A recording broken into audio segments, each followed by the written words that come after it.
જય Hind. Only for exam ચેનલમાં તમારા દરેકે દરેક મિત્રોનું હાર્દિક સ્વાગત છે. તો મિત્રો, મેં 1500 મિત્રો જે જનરલ નોલેજના મિત્રો જે પ્રશ્નો છે એની મિત્રો એક પીડીએફ ફાઇલ સ્પેશિયલ તમારા માટે બનાવી છે. અને એની અંદર દરરોજ મિત્રો એમાંથી હું તમારી સમક્ષ 50 મહત્વપૂર્ણ જનરલ નોલેજના પ્રશ્નો મિત્રો મૂકવાનો પ્રયત્ન કરું છું. તો અને 50 પ્રશ્નો મિત્રો આજે ભાગ નંબર 7 છે. તો વિડીયો પૂરેપૂરો જોજો કે જે ગુજરાતની કોઈ પણ આવનારી સ્પર્ધાત્મક પરીક્ષા મિત્રો માટે તમારે ખૂબ જ ઉપયોગી થઈ પડશે.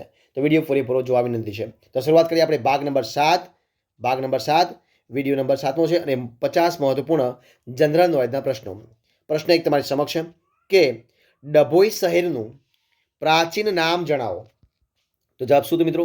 દર્ભાવતી. શું નામ હતું? દર્ભાવતી. પ્રશ્ન આગળ, ભક્ત કવિ નરસિંહ મહેતાની કવિતા પર કઈ વિચારધારાનો પ્રભાવ છે? તો પ્રેમ લક્ષણા ભક્તિનો. મિત્રો કોનો પ્રભાવ છે? પ્રેમ લક્ષણા ભક્તિનો પ્રભાવ છે. પ્રશ્ન આગળ જોઈએ આપણે કે કાન્હડે પ્રબંધ કયો? કાન્હડે પ્રબંધનો મુખ્ય રસ કયો છે? તો વીર રસ છે. કયો છે? વીર રસ છે. આગળ, અખા ઉપર સૌથી વધારે પ્રભાવ કઈ વિચારધારાનો છે? તો સાંકર મત એટલે કે કેવલાદ્વૈત વેદાંત સિદ્ધાંતનો પ્રભાવ છે. પ્રશ્ન આગળ જોઈએ કે સુધારક યુગના સાહિત્યનું મુખ્ય લક્ષણ કયું છે? તો સંસાર સુધારો અને સામાજિક પરિવર્તન એનું મુખ્ય લક્ષણ છે. અખો કઈ પરંપરાના સર્જક તરીકે જાણીતો છે? તો જ્ઞાનમાર્ગી કાવ્યધારા. કયું છે? જ્ઞાનમાર્ગી કાવ્યધારાના કારણે. અખાએ મિત્રો જો આગળ જોઈએ કે અખાએ ગીતા પર આધારિત કઈ નોંધપાત્ર કૃતિ રચી છે? તો અખે ગીતા. કઈ આવશે? અખે ગીતા. પ્રશ્ન આગળ જોઈએ આપણે કે પ્રેમાનંદની કઈ કૃતિ દર શનિવારે ગવાતી હતી? તો સુદામા ચરિત્ર. મિત્રો કઈ? સુદામા ચરિત્ર ગવાતી હતી. પ્રશ્ન આગળ જોઈએ કે પ્રેમાનંદની કઈ કૃતિ દર ચૈત્ર માસમાં ગવાતી હતી? તો ઓખા હરણ. કઈ આવશે? ઓખા હરણ ગવાતી હતી. પ્રશ્ન આગળ, અર્વાચીન યુગના અરુણ તરીકે સુધાર યુગમાં કયા સર્જકને બિરદાવવામાં આવ્યા છે? તો કવિ નર્મદાશંકર લાભશંકર દવે. કયા મિત્રો? કવિ નર્મદાશંકર લાભશંકર દવે એટલે કે કવિ નર્મદ એમણે. પ્રશ્ન આગળ જોઈએ, એલેક્ઝાન્ડર કિનલોક ફોર્બ્સના સહયોગથી કવિ દલપતરામે કઈ સંસ્થાની સ્થાપના કરી હતી? તો ગુજરાત વર્નાક્યુલર સોસાયટીની સ્થાપના. કોની? ગુજરાત વર્નાક્યુલર સોસાયટીની સ્થાપના કરી હતી. બરોબર છે, કવિ દલપતરામે. આગળ જે પ્રશ્ન, ગુજરાત વર્નાક્યુલર સોસાયટી દ્વારા 1.5 સદીથી પ્રકાશિત થતા સામયિકનું નામ મિત્રો શું હતું? તો નામ હતું મિત્રો બુદ્ધિ પ્રકાશ. એનું નામ મિત્રો શું હતું? ગુજરાત વર્નાક્યુલર સોસાયટી મિત્રો જે છે તો નામ હતું બુદ્ધિ પ્રકાશ, જે ઈસવીસન 1848ની અંદર પ્રકાશિત કરવામાં આવતું હતું. પ્રશ્ન આગળ જોઈએ, અર્વાચીન ગુજરાતી સાહિત્યમાં સુધારક યુગની પ્રથમ કાવ્યકૃતિ મિત્રો કઈ છે? તો બાપાની પિંપર. કઈ છે? બાપાની પિંપર છે, કવિ દલપતરામની છે. કઈ છે? બાપાની પિંપર, કવિ દલપતરામની કૃતિ છે. પ્રશ્ન આગળ જોઈએ, ગુજરાતી ભાષાનું પ્રથમ મૌલિક નાટક કયું છે? તો એ છે મિથ્યાભિમાન. કયું નાટક છે? મિથ્યાભિમાન. પ્રશ્ન આગળ જોઈએ આપણે કે દલપતરામે છંદશાસ્ત્રમાં કયો ગ્રંથ રચ્યો છે? તો દલપત પિંગળ. કયો આવશે? દલપત પિંગળ રચ્યો છે.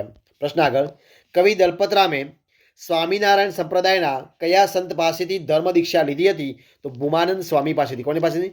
ભૂમાનંદ સ્વામી.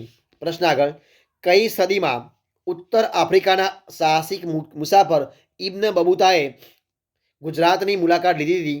તો 14મી સદીમાં. ક્યારે? 14મી સદીમાં. પ્રશ્ન આગળ જોઈએ આપણે કે કચ્છમાં આવેલું કયું સ્થળ આહિર એમ્બ્રોઇડરી માટે જાણીતું છે? તો ધનેતી. કયું છે? ધનેતી.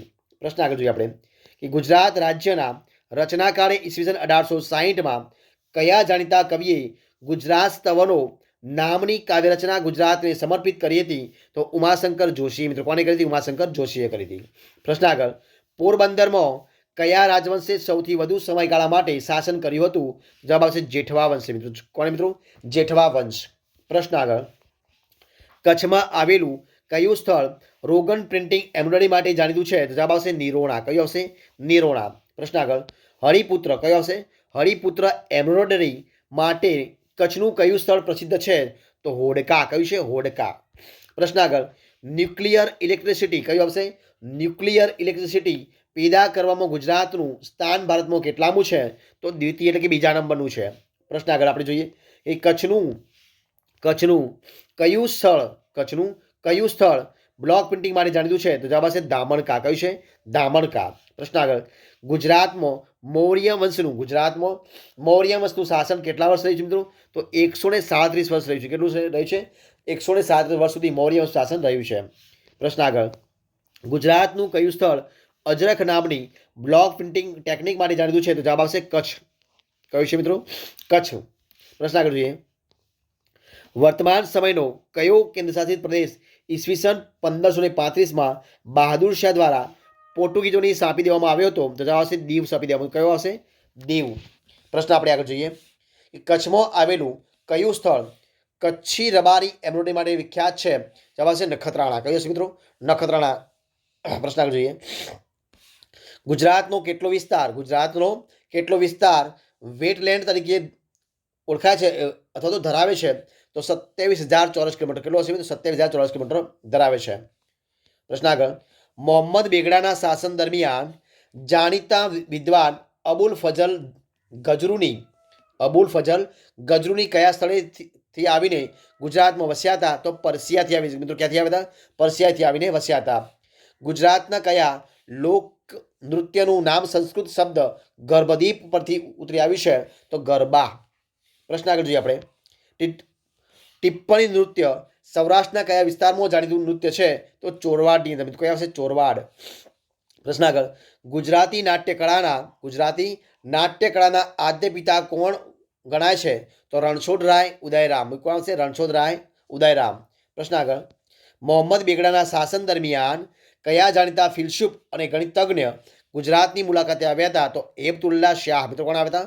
હેબતુલ્લા શાહ આવ્યા હતા. પ્રશ્ન આગળ. ગુજરાતમાં વિકસેલી કઈ જાણીતી લોક નાટ્યકળાનું નામ સંસ્કૃત શબ્દ ભવ પરથી ઉતરી આવ્યું છે? તો ભવાઈ. કયો હશે મિત્રો? ભવાઈ. પ્રશ્ન આપણે જોઈએ. કચ્છમાંથી મળી આવેલા કરોડો વર્ષ જૂના અશ્મિઓને સાચવતું વિઠોર. કયો હશે મિત્રો? વિઠોર ફોસિલ પાર્ક. મિત્રો કયો છે? વિઠોર ફોસિલ પાર્ક ક્યાં આવેલું છે? તો માંડવી. મિત્રો ક્યાં આવેલું છે? માંડવીમાં આવેલું છે. પ્રશ્ન આગળ. કઈ ગુજરાતી મહિલા કર્ણાટકના રાજ્યપાલ બન્યા હતા? તો કુમુદબેન જોશી. કોણ બન્યા મિત્રો? કુમુદબેન જોશી. પ્રશ્ન આગળ. સાબરકાંઠાના રહેવાસી કયા પ્રધાન આંધ્રપ્રદેશના ગવર્નર બન્યા હતા? તો ડોક્ટર કે શાહ. મિત્રો કોણ બન્યા? ડોક્ટર કે શાહ. પ્રશ્ન આગળ. કટોકટી સમયે સેન્સરશિપ સામેની લડાઈમાં કયા ગુજરાતી સાપ્તાહિકે મહત્વની ભૂમિકા ભજવી હતી? તો સાધના સાપ્તાહિક. મિત્રો કયો આવશે? સાધના સાપ્તાહિકે. પ્રશ્ન આપણે આગળ જોઈએ. કયો છે પ્રશ્ન? તો કે અમદાવાદમાં ગુજરાતની પ્રથમ પદ્ધતિસરની ટંકશાળા ક્યાં શરૂ થઈ હતી? તો કાલુપુર ખાતે. મિત્રો ક્યાં શરૂ થઈ હતી? કાલુપુર ખાતે. ગુજરાતના દસ્તાવેજી ઇતિહાસકાળની શરૂઆત ક્યાંથી થયેલી છે? તો મૌર્યકાળથી. મિત્રો ક્યાં થઈ હતી? મૌર્યકાળથી. પ્રશ્ન આગળ. શ્યામજી કૃષ્ણ વર્માએ ઇન્ડિયા હાઉસની સ્થાપના ક્યારે કરી હતી? તો ફેબ્રુઆરી ઈસવીસન 1905માં. ગુજરાતમાં ક્ષત્રપકાલીન યુગના કયા સ્થાપત્યો મળ્યા છે? તો સ્તૂપ અને વિહાર સ્વરૂપની. કયો છે? સ્તૂપ અને વિહાર સ્વરૂપની ગુફાઓ. પ્રશ્ન આગળ જોઈએ આપણે કે કયા રાજવીની સુપુત્રી શમ્મી કપૂર સાથે પરણ્યા છે? તો મિત્રો ભાવનગરના કૃષ્ણકુમાર સિંહના સુપુત્રી. મિત્રો કોણ છે? ભાવનગરના કૃષ્ણકુમાર સિંહના સુપુત્રી જે શમ્મી કપૂર સાથે એમણે લગ્ન કર્યા છે, એટલે કે પરણ્યા છે. લોથલનું ખોદકામના માર્ગદર્શન મિત્રો કોને નીચે હાથ નીચે થયું છે? તો ડોક્ટર એસાવ રાવના માર્ગદર્શન હેઠળ એનું કામ થયું છે. પ્રશ્ન આગળ જોઈએ કે મહાત્મા ગાંધીજીએ કયા પુસ્તકથી પ્રભાવિત થઈને તેનો સર્વોદય નામે ભાવાનુવાદ કર્યો હતો? તો અન ટુ ધી લાસ્ટ. પ્રશ્ન આગળ જોઈએ આપણે. અકબરે ગુજરાતમાંથી કયા જૈન વિદ્વાનને બોલાવ્યા હતા? તો આચાર્ય હીર વિજય સુરીને. મિત્રો કોને બોલાવ્યા હતા? આચાર્ય હીર વિજય સુરીને બોલાવ્યા હતા.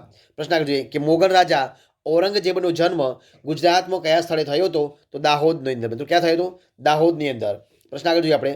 તો કયો પ્રશ્ન છે? પ્રશ્ન છે કે ગુજરાતમાં મરાઠાઓની કાયમી સત્તા કયા શહેરમાં રહી હતી? તો વડોદરામાં. મિત્રો ક્યાં રહી હતી?